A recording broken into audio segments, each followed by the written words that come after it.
Bonjour et bienvenue. Depuis 2018, la Côte d'Ivoire organise l'événement African Digital Week, une initiative conjointe de la Commission économique numérique de la CGC, Unitel, Boutique, le club des DSI. Vous l'aurez compris, l'African Digital Week a pour but de mobiliser, valoriser et mettre en réseau les acteurs du digital en Afrique dans le cadre d'échanges autour d'une thématique impactant l'avenir du continent. Et c'est pourquoi le thème de cette 3e édition est l'Afrique augmentée. Nous y allons, Deep Dive. L'African Digital Week est né de la fusion de 4 événements, en l'occurrence les journées de l'entreprise numérique du patronat ivoirien, IT Forum du club des DSI, Numérix du Gothic et les JNTIC, donc Journée nationale des TIC de l'Unitel. Et cette initiative a pu voir le jour grâce au ministre Bruno Nabagné-Koné. Pourquoi cette volonté? Tout simplement pour permettre à la Côte d'Ivoire de disposer d'un grand événement. Merci pour votre présence et je vous souhaite de passer de très bons moments avec nous à l'Africa Digital Week 2022.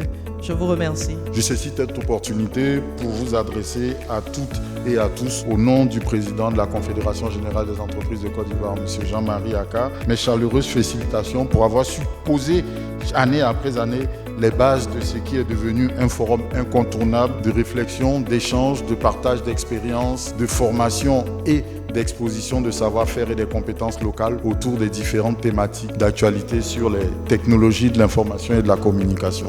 Je voudrais, au nom de M.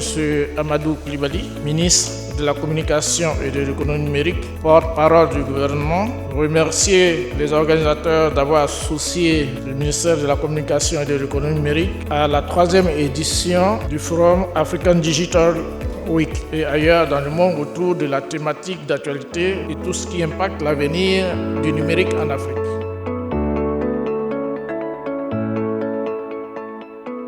Pour comprendre la stratégie de l'État, il faut savoir qu'il y a 4 éléments fondamentaux qui animent l'écosystème de l'économie numérique, notamment les entreprises professionnelles, les secteurs d'activité, les services digitaux et le particulier qui, in fine, est l'utilisateur final.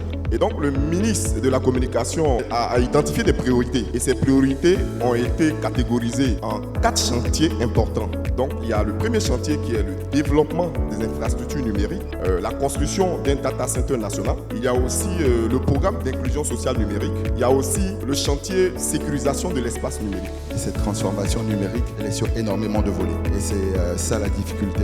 Il faut déjà définir un socle. Il y a des fondamentaux et il y a des bases qui sont nécessaires. Et je pense que quand on parle de maturité, je pense qu'aujourd'hui, il y a des progrès énormes qui ont été réalisés sur ces socles. Ça va beaucoup plus loin.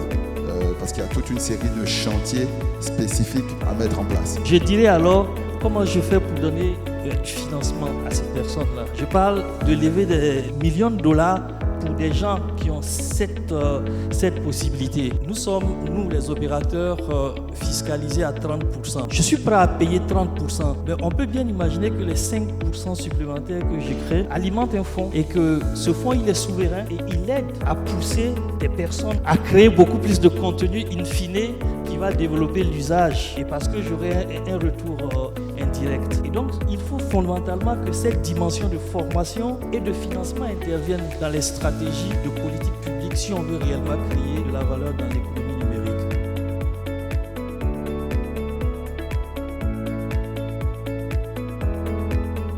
Là, je viens de participer au panel Green Tech et RSE, un panel très intéressant où on a défini ce qui était la RSE et ce qui était l'impact de la RSE vis-à-vis des technologies. Et donc, j'ai participé ce matin à un panel sur la protection des données à caractère personnel avec d'éminents panélistes. J'ai eu l'occasion de parler un peu du cadre légal en Côte d'Ivoire, réglementaire, de parler un peu des difficultés ou du moins des problèmes que pourraient rencontrer les entreprises qui souhaitaient se mettre en conformité, parler un peu de la législation au niveau sous-régional et mondial et des tendances, notamment en matière d'intelligence artificielle et autres. Et puis enfin, là, tout de suite, nous sortons du panel sur l'intelligence artificielle. Et aujourd'hui, ce n'est plus quelque chose de théorique, mais c'est quelque chose de pratique parce que nous avons vu un peu les applications dans notre vie de tous les jours. Et je pense que c'est une très très bonne initiative à renouveler, mais surtout à diffuser au grand maximum parce que je trouve quand même que les questions du numérique, ce sont les questions du futur. Et pour moi, ces questions-là doivent être largement menées.